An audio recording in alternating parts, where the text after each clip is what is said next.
Good afternoon, everyone. Welcome back to Weather on the Go, all your weather coverage. Hope everybody's having a great Thursday out there so far. And right now, we are continuing to track some active weather across North America as we go into this weekend, but also more record-breaking temperatures going into the weekend, and especially as we go into next week. We'll be tracking that and the overall weather pattern coming up over the next 7 to 10 days in today's afternoon update. If you do like detailed weather breakdowns across North America throughout 2024, make sure to hit the subscribe button down below so you get all these accurate weather forecasts moving forward. Also, be sure to press the like button down below. It helps out more than you know. So let's take you out to the surface analysis map this afternoon, and you can see we have a little bit of a storm system down across portions of the southern plains. This will continue to bring some liquid precipitation across portions of Oklahoma, eastern Texas, and down across the lower Mississippi Valley here. We are seeing a bigger storm system pushing into the Pacific Northwest. This will be producing some very heavy snows for the Cascades up here and most of the Pacific Northwest, and this could bleed down into the Sierras this afternoon as well. Let's look at our afternoon high temperatures here on your Thursday, and we start to see the rebound here after what was a powerful cold front that did move through just a couple of days ago. And you can see temperatures back into the 40s, back into the 50s across the middle of the country. Notice Oklahoma and Texas here only seeing highs into the 30s and 40s this afternoon. That is due to some overcast skies and also to some precipitation down here this afternoon. So keep that in mind. And you can see our current weather conditions, again, seeing that precipitation across the Oklahoma City area, Lawton down here into the Wichita Falls region, Dallas, Fort Worth here this afternoon. That much bigger storm system out here to the Pacific Northwest, seeing some heavier snows into Washington State and Oregon, Northern California, moving down into the Sierras this afternoon as well. Otherwise, the rest of us are primarily dry for your Thursday afternoon time frame. Now, as we go into the weekend here, looking at the overall map here, you can see we are seeing a ridge of high pressure across the eastern and northeastern U.S. Here comes that big storm system moving into the Pacific Northwest and the western third of the United States this weekend, Saturday the 2nd into Sunday the 3rd.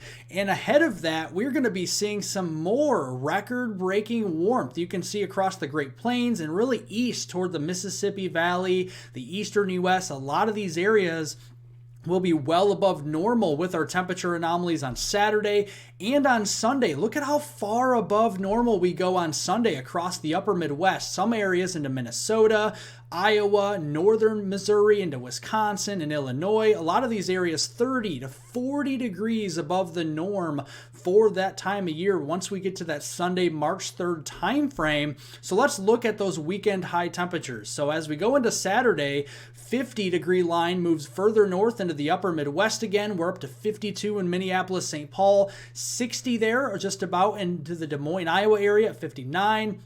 60 there in Omaha, and 73 in the Dallas-Fort Worth area on Saturday. And then looking at Saturday night, look at the overall overnight lows here. We're only dropping into the middle and upper 50s across these areas into the heartland of the country. So that means our temperatures on Sunday, with starting warmer in the morning, will get even warmer during the afternoon. Our 70-degree line pushing further north into the Midwest there, and that will propel our 30 to 40 degrees above normal temperature regime as we go into later on this weekend.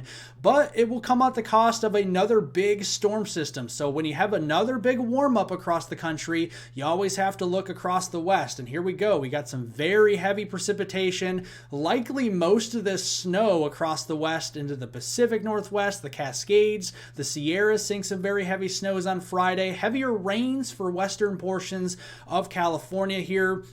We also do have a weaker storm system that we are seeing across the southern plains today that will move across Dixie Alley and into the southeast as we go into Friday. So some unsettled times there on Friday. As we go into Saturday, that system will bring some more rain up here into the mid-Atlantic. Nothing severe though. And then there's that big storm out west on Saturday producing some very heavy snows again for the Sierras, the Cascades, and the Pacific Northwest in general. And that just continues as we go into that Sunday time frame. So overall, overall, here is your total precipitation map going from Friday the 1st of March through your Sunday the 3rd of March time frame. And you can see across the Western U.S., a lot of these areas into California here in towards the Cascades, seeing some very heavy moisture content, and then across the southeast as well through Mississippi, Alabama, Georgia, the Carolinas here into eastern Tennessee, into Florida. A lot of these areas seeing some heavier precip as well during that 3-day period into the weekend.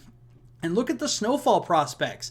That is out west. The cold air aloft with that true trough across the western United States could be providing us with the Cascades and the Sierras, especially into California, with feet of snow. This could be some really heavy snow the higher up you go in the elevation out west here, and that will move into the Rockies as well, into Idaho, western Wyoming, into Nevada, into Utah, into western Colorado. A lot of these areas seeing feet of snow just during that 3-day period from Friday into Saturday and Saturday into Sunday time frame.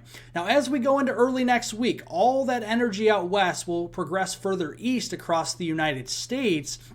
And that storm system, the low pressure, will move up into southern Canada. That could spiral some snow showers across those areas into, say, Saskatchewan, Manitoba, and Ontario with the colder air up there. But a trailing cold front we'll have to watch as we go into Monday and that Tuesday time frame early next week on the 4th and 5th of March. This could be enough to spark some severe weather if some of these favorable ingredients come together. This is your surface-based CAPE, the convective available potential energy, and we have just enough potentially across the mid and maybe the upper Mississippi Valley here on Monday for some strong storms, and then as we go into Tuesday, that drops further south. So Tuesday is more questionable right now, and looking at the overall jet stream orientation during that Monday the 4th and Tuesday the 5th time frame, when you're looking at those parameters, we just showed the surface-based CAPE. It is low, but it is enough kinematics up here, enough wind energy across portions there of the upper Midwest and portions of the Great Lakes that we have to watch that cold front closely early next week, but it is further displaced across the south. We have a lot of CAPE across the south, but we don't have a lot of wind energy across the south, so a little bit of displacement here. So as we go into that Monday time frame, early next work week, there is an area of interest for potentially some isolated to widely scattered strong to severe storms here. Right now, this is low confidence, but there is an area here in the yellow from southwestern lower Michigan, southern Wisconsin through the Illinois Valley, the Missouri Valley, and down into parts of the southern plains where we have to watch for some isolated to widely scattered severe storms. These would likely produce damaging winds and hail. The tornado risk is overwhelmingly low as the kinematics don't really support that like we saw a few days ago. But then into Tuesday, right now pretty questionable, so no areas are being highlighted right now, but I will continue to monitor this as we do get closer to that time frame. Now, beyond Tuesday, going through the rest of next week and into the following weekend through the 8th and 9th on that time frame through Saturday, we are going to keep an eye on another ridge of high pressure across the east, kind of hanging on with above normal temperatures. Another trough moving in out west with below normal temperatures here, and you can see the setup on the 500 millibar height anomaly map. There's that ridge of high pressure across eastern Canada and the northeastern U.S., and there's that trough moving in across the west again with more unsettled weather, and this will bring more above average rains and snows across these areas here as we go into California. More heavy snows for the Sierras, more heavy potentially flooding rain for coastal California. That energy will push across the plains and into the southeast through that time frame. And there's the jet stream. From the 5th of March through the 9th of March, you can see it's very far to the south, near the Gulf Coast here and into the southeast, and that means a lot of our precipitation will be down near that jet stream across the southern plains, the Dixie Alley region, through the southeast, and then moving up the east coast from Florida all the way to Maine and everywhere in between, with some of that heavier precipitation likely remaining rain because of those record-breaking temperatures continuing to keep our snowfall chances at bay across this region. So we'll keep an eye on that as we do get closer. Well, thank you guys so much for watching this Thursday afternoon edition for your forecast update here. I will keep these coming over the next few days to keep you updated on the weather forecast. Make sure to hit the subscribe button down below, especially if you like detailed weather breakdowns across North America throughout 2020. 2024. Make sure to hit the like button down below. It helps to get all of this weather information passed along to more and more people, and I hope everyone has a wonderful rest of their Thursday out there.